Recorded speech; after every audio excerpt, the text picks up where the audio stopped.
Bonjour à tous.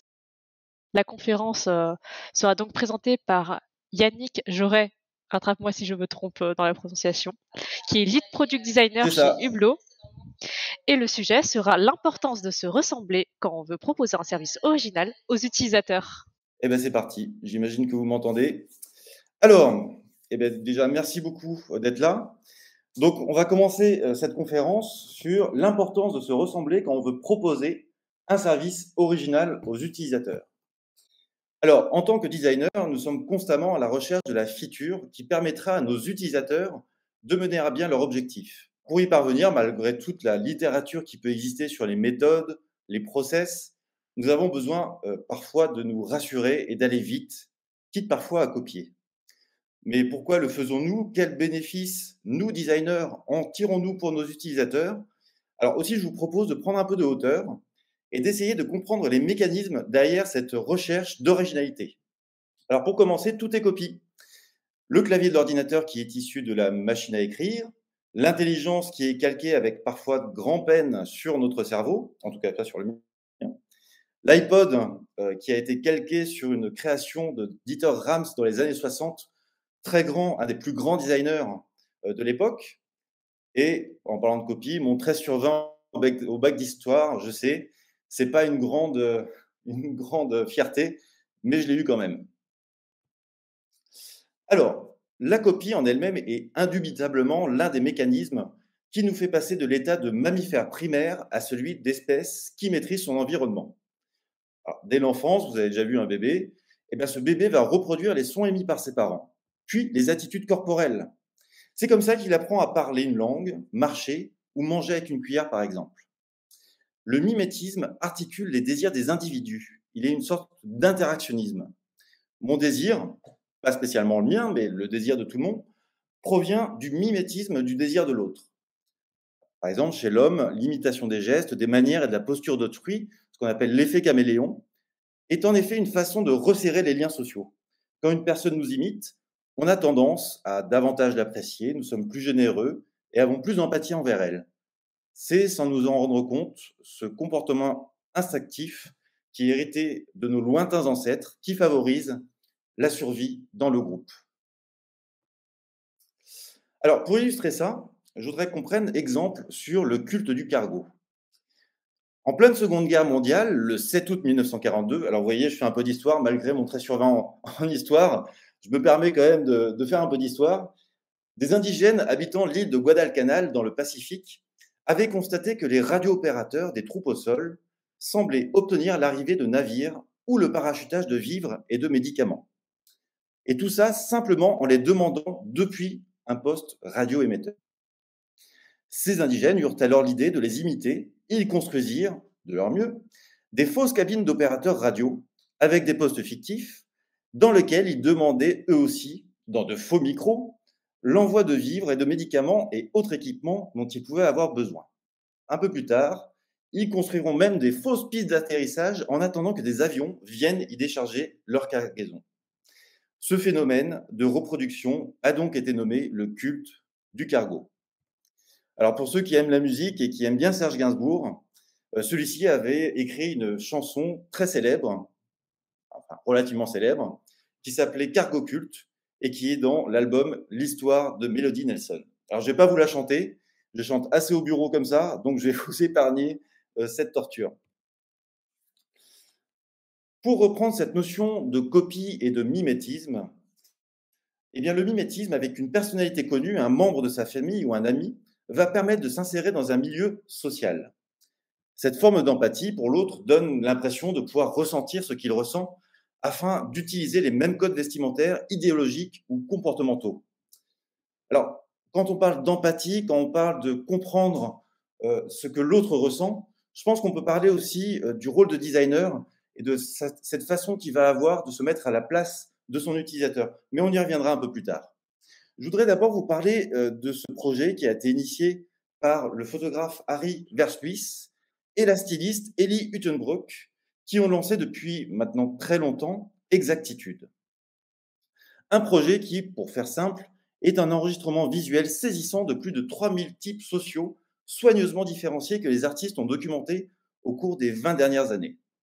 Lancé en 1994 dans les rues de Rotterdam, ce projet global et continu dresse le portrait d'individus qui partagent un ensemble de caractéristiques visuelles qui les identifient à des types sociaux spécifiques. Alors qu'il s'agisse des Gabbers, des Glambos, des Mohawks, des Rockers ou des Girls from Ipanema, des styles vestimentaires que je ne connaissais pas jusqu'à ce que je découvre ce projet, l'œil extrêmement aiguisé de Versuis et Utenbroek leur permet de discerner des codes vestimentaires, des comportements ou des attitudes spécifiques qui appartiennent et caractérisent des tribus ou des sous-cultures urbaines particulières. Alors, on a parlé du mimétisme chez les tribus, dans les groupes sociaux, mais qu'en est-il des artistes? Copient-ils ou font-ils preuve d'une originalité sans faille? Alors je sais, vous vous dites, mais pourquoi est-ce qu'il me présente un cochon avec une personne allongée? Ce que je vous propose, c'est de deviner entre ces deux photos laquelle est l'œuvre d'un artiste. Alors, je vous propose de voter directement avec les petits emojis que vous avez tout en bas. Pour le 1, la photo de gauche avec le cochon rose, les pingouins et la dame bizarre. Et pour le 2, avec le cœur, le cochon et la dame en noir et blanc. Allez-y, je vous laisse voter.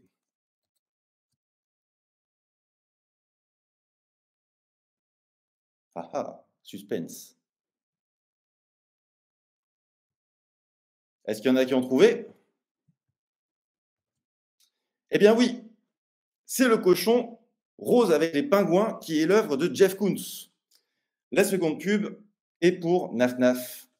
Alors, l'œuvre datée de 1988 s'appelle Fait divers, tout comme la campagne publicitaire de Naf Naf qui date de 1985. Et comme vous le voyez, c'est un cochon qui secourt une femme allongée dans la neige.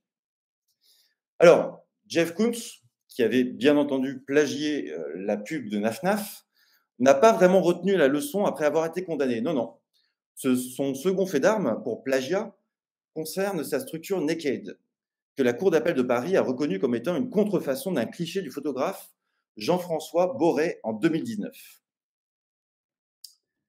Et en parlant de copie, vous connaissez tous la fameuse phrase de Steve Jobs qui, citant Picasso, a dit « Les grands artistes copient et les bons artistes copient et les grands artistes volent. Les bons artistes copient et les grands artistes volent. » Il est important de noter que cette phrase est inspirée de T.S. Eliot, poète et critique littéraire américain de la fin du XXe siècle, qui disait alors « Les poètes immatures imitent, les poètes matures volent. » Mais, attention, cours d'histoire, il faut encore remonter au XVIIe siècle, et nous trouvons alors une citation de Philip Massinger, dramaturge britannique, qui disait mot pour mot exactement la même chose. Les poètes immatures imitent et les poètes matures volent. T.S. Eliot appliquait mot pour mot ce que disait Massinger. Mais cette poursuite de l'originalité chez les artistes est un réel désir de se singulariser par leur œuvre. Le génie est donc l'aptitude naturelle à créer quelque chose d'original et de grand. Dans la critique de la faculté de juger, Kant définit le génie par 3 critères. L'inspiration, le génie ne sait pas lui-même d'où viennent les règles qu'il utilise, comme si c'était la nature qui lui dictait son acte créatif. L'exemplarité, le génie est capable d'être un modèle pour d'autres créateurs et est susceptible d'être imité et de faire école. Et enfin, l'originalité, thème qui nous intéresse ici. L'artiste de génie est capable de créer quelque chose d'original, d'incomparable, alors même qu'il n'a pas appris à le faire et qui ne suit pas des règles connues. L'originalité tient-elle alors du génie ou alors dans la faculté de copier, de transformer et de combiner? Danger Mouse, DJ et membre de Gnarls Barkley, a eu cette démarche en 2004 avec son Grey Album. Ce mash-up du White Album et du Black Album de Jay-Z s'est fracassé face à un EMI qui a stoppé net les ventes de son vinyle qui s'est écoulé à 3000 exemplaires. Grey Album est alors devenu l'emblème de la lutte pour la révision du droit d'auteur. Aussi, je pense qu'on peut se poser une question. Pour qui créons-nous vraiment? Et si on revient au designer, quel est son but profond entre son envie de répondre aux besoins de ses utilisateurs et à son désir de singularité et de reconnaissance?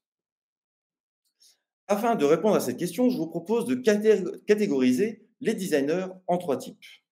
Attention, débat. Tout d'abord, il y a le designer cynique, tel que Raymond Loewy, designer que jusque-là je vénérais, mais qui dans les années 30 considérait le design comme l'arme du marketing pour mieux vendre. Il avait d'ailleurs sorti un manifeste qui s'appelait La laideur se vend mal. Alors, quelques exemples. Il a créé les logos de Lucky Strike, de Shell et de Lu. Petit fun fact, comptez les petits rebords qu'il y a tout autour des gâteaux Lu et vous verrez que ça correspond au jour, au mois de l'année et au nombre de saisons. C'est assez rigolo. Il y a par la suite les designers narcissiques. Ces designers qui se retrouvent à la Fashion Week du design et qui ont tendance à ignorer les meilleures pratiques et les conventions de conception établies et de se concentrer simplement sur la façade. Ils ne vont pas se concentrer sur les utilisateurs, mais vont, hélas, copier les modes. Et enfin, ce que j'espère et je suis sûr, vous êtes tous, les designers humanistes. Le designer produit non pas pour lui, mais pour sa finalité, qu'il profite à l'humain et à la personne qui l'utilise. Alors, j'aime beaucoup cette citation de Paul Valéry qui me fait beaucoup penser à ce designer humaniste, justement. Quoi de plus original que le bien délicatement fait? N'est-ce point se distinguer de ses semblables que de les aimer? L'originalité tient-elle donc à ce désir de reconnaissance personnelle qui a pour conséquence de mettre de côté toutes les règles de conception établies, ou alors de toucher un humain afin de provoquer chez lui une réponse émotionnelle? Et en quoi cette réponse émotionnelle va-t-elle impacter l'originalité d'un produit? Eh bien, pour répondre à cette question, il y a un circuit émotionnel important à connaître pour comprendre le pouvoir des émotions dans notre cerveau. Joseph Ledoux, qui est un neurologue des années 50 américain, a été le premier à montrer le rôle central de l'amygdale dans le circuit émotionnel de notre cerveau. Alors, ce petit organe explique que l'homme, enfin l'être humain, est capable d'agir suite à une émotion avant même que son système de pensée ait pu prendre une décision. Anatomiquement, le système qui gouverne les émotions peut alors agir indépendamment du néocortex. Qu'est-ce que ça veut dire? Ça veut dire que certaines réactions et certains souvenirs émotionnels peuvent se former sans la moindre intervention de la conscience ou même de la cognition. Aussi, quand le cerveau détecte un événement générant une forte charge émotionnelle, il sécrète de la dopamine. Elle joue alors un rôle dans la régulation de la cognition, de la mémoire, de la motivation, de l'humeur, de l'attention et de l'apprentissage. On peut donc considérer qu'elle agit sur le cerveau comme une sorte de post-it, et je sais tous que vous adorez les post-it, sur lequel serait inscrit important à retenir. Alors, on a vu que les émotions sont donc inséparables de la cognition, et même une part nécessaire de celle-ci. Vous l'aurez compris, le rôle du designer dans la génération des émotions est plus que primordial. Il permet d'ancrer un produit durablement afin que celui-ci corresponde au modèle mental de ses utilisateurs. Mais comment cela se concrétise? Vous connaissez tous Don Norman, il est le cofondateur du NN Group et il a justement défini 3 niveaux de design d'engagement émotionnel avec un produit, sur la base de la théorie des émotions. Le viscéral, le comportemental et le réflectif. Un bon design favorise les 3. Commençons par le niveau viscéral. C'est un peu la première impression, essentiellement visuelle, de l'utilisateur lorsqu'il découvre le produit. Si elle est forte, elle favorise l'engagement, l'envie de commencer l'interaction. Pour un objet, c'est son apparence externe qui séduit et donne envie de le toucher ou d'interagir, ce qu'on va appeler l'affordance. Et puis, il y a le niveau comportemental, qui est ressenti lors de l'interaction. Dans la plupart des cas, le but visé est que l'utilisateur, même de façon inconsciente, se sente en contrôle et particulièrement performant lors de l'interaction. Ce sont tous les détails qui rendent l'interaction fluide et qui enchantent lorsqu'on les découvre consciemment. Et puis, il y a le niveau réflectif. Ce niveau est encore plus inconscient que le précédent. Il s'agit ici de l'image que l'utilisateur projette sur les autres lorsqu'il utilise le produit. Par exemple, personne n'achète une montre à 13 000 € uniquement pour lire l'heure. C'est davantage pour la collection, l'image statutaire et toutes les histoires que l'on pourra raconter sur le produit, et donc sur soi. Dans ce cas, le design et le storytelling du produit ont un rôle capital. Donc si on résume, les circuits responsables de l'apparition d'émotions seraient donc le résultat exclusivement de processus d'apprentissage. Alors, même si en tant que concepteur, vous vous passionnez pour votre produit, les utilisateurs, eux, ils se soucient de quoi? Bien plus de l'utilité. Ils n'ont pas envie d'apprendre votre application, ni de se lancer dans un voyage de découverte ou d'expérimentation pour voir ce qui fonctionne en essayant de faire glisser des éléments dans l'interface utilisateur.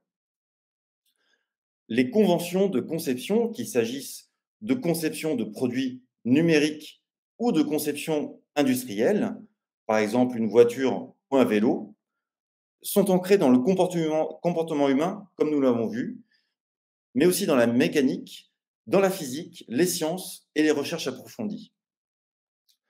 Elles suivent les meilleures pratiques et les attentes de l'homme, enfin de l'être humain, quant au fonctionnement des choses parce que nous nous y sommes habitués, ayant suivi ces conventions depuis des lustres.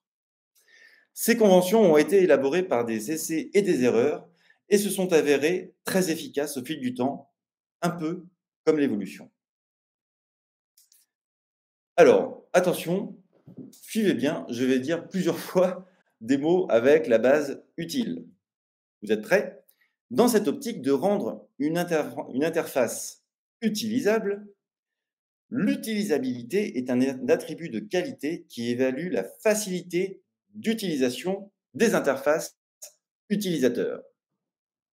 Le mot utilisabilité fait également référence aux méthodes permettant d'améliorer la facilité d'utilisation pendant le processus de conception.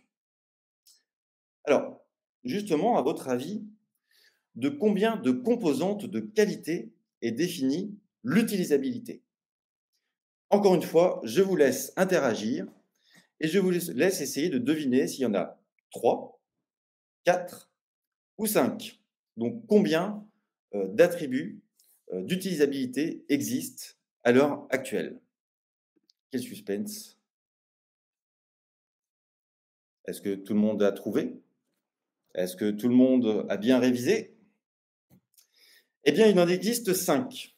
Je vous propose que l'on voit ensemble quels sont ces 5 critères d'utilisabilité qui sont extrêmement importants pour bien définir si une interface est utilisable ou non.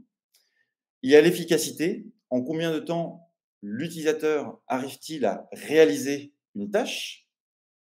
Par exemple, en combien de temps va-t-il arriver à sélectionner un champ texte? À combien de temps va-t-il réaliser à remplir un formulaire, etc. La mémorisation, lorsque les utilisateurs reviennent sur l'interface après une période de non-utilisation, avec quelle facilité peuvent-ils rétablir leurs compétences? En tant que designer, on va privilégier un onboarding pour expliquer le bénéfice et l'utilisation d'une interface, mais on oublie parfois que notre utilisateur doit facilement revenir sur notre interface pour pouvoir se l'approprier et obtenir des réflexes qui lui permettront de s'en servir de plus en plus rapidement et naturellement au fil du temps. Et donc, il faut qu'il puisse facilement revenir sur cette interface. L'apprentissage. Dans quelle mesure est-il facile pour les utilisateurs d'accomplir des tâches de base la première fois qu'ils utilisent le produit? Alors, juste une petite parenthèse, au sein du BLO, on a utilisé une méthodologie qui s'appelle l'inspection cognitive et que je conseille d'utiliser, qui permet justement d'évaluer quel est le degré d'apprentissage d'une interface. Cette méthodologie, l'inspection cognitive, avait été créée dans les années 90 et a permis justement aux concepteurs, notamment des distributeurs de billets, de s'assurer que ces interfaces de distributeurs de billets permettaient aux gens de très rapidement, sans avoir une phase d'apprentissage longue, à retirer facilement de l'argent. L'inspection cognitive, je vous la conseille. Continuons sur l'utilisabilité.